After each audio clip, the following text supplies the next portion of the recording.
Donc je m'appelle Jean-Luc Tunevin, je suis le propriétaire du Château Valandreau. C'est ça qui m'a fait connaître et mon entreprise s'appelle Tunevin. Alors je viens souvent à Hong Kong, je viens 2 à 3 fois par an à Hong Kong. La dernière fois j'étais avec Aker Meral pour faire une vente aux enchères.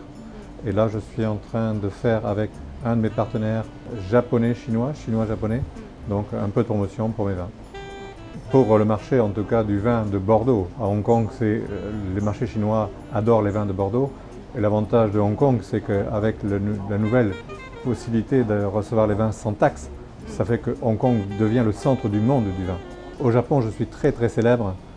C'est le Japon qui a fait ma richesse, la richesse de mon entreprise, parce qu'au Japon, ce n'était pas le vin de garage qui a été retenu, mais c'est un conte de fées. C'est Cinderella Wine, le vin fait Cendrillon. Donc c'était le miracle. Les femmes japonaises étant celles qui ont fait la promotion du vin, elles ont aimé mon histoire et le côté romantique de mon histoire. Donc le marché japonais est très mature, mais hélas la population chinoise est vieille.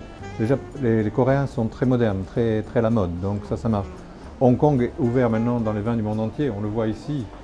Tiens, voilà le vin d'un de mes amis, dans le Roussillon, là c'est à moi ça, justement.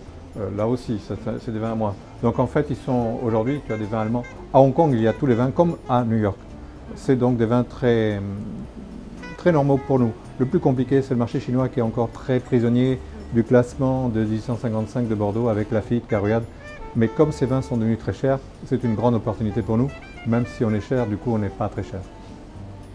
Alors, la France est un pays vieillissant, un petit peu comme le Japon, et donc le marché pour la France, c'est des vins moins chers. C'est-à-dire qu'en fait, aujourd'hui, ceux qui achètent des vins chers sont chinois et les riches du monde entier. Peut-être un de nos gros marchés, c'est le Brésil, parce qu'au Brésil, les gens riches sont tellement riches qu'ils veulent acheter les meilleurs vins. Comme les Chinois très riches veulent acheter les meilleurs vins.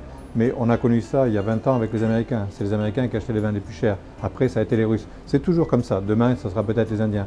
En fait, en tout cas en France, le marché est devenu un peu calme, plus vers le bio, le vin bio et vin moins cher. Mais parce que c'est le marché le plus fort aujourd'hui. C'est le marché obligatoire. S'il n'y a pas le monde chinois, nous sommes en crise, hein, puisqu'en fait on n'a pas de relais. La Russie est tombée, les Américains sont devenus un peu pauvres, donc il nous reste les nouveaux pays, dont, pour moi en tout cas, le Brésil et la Chine. C'est le futur. La Chine, quand on parle de Chine, c'est Taïwan, Singapour, Hong Kong et la Chine continentale.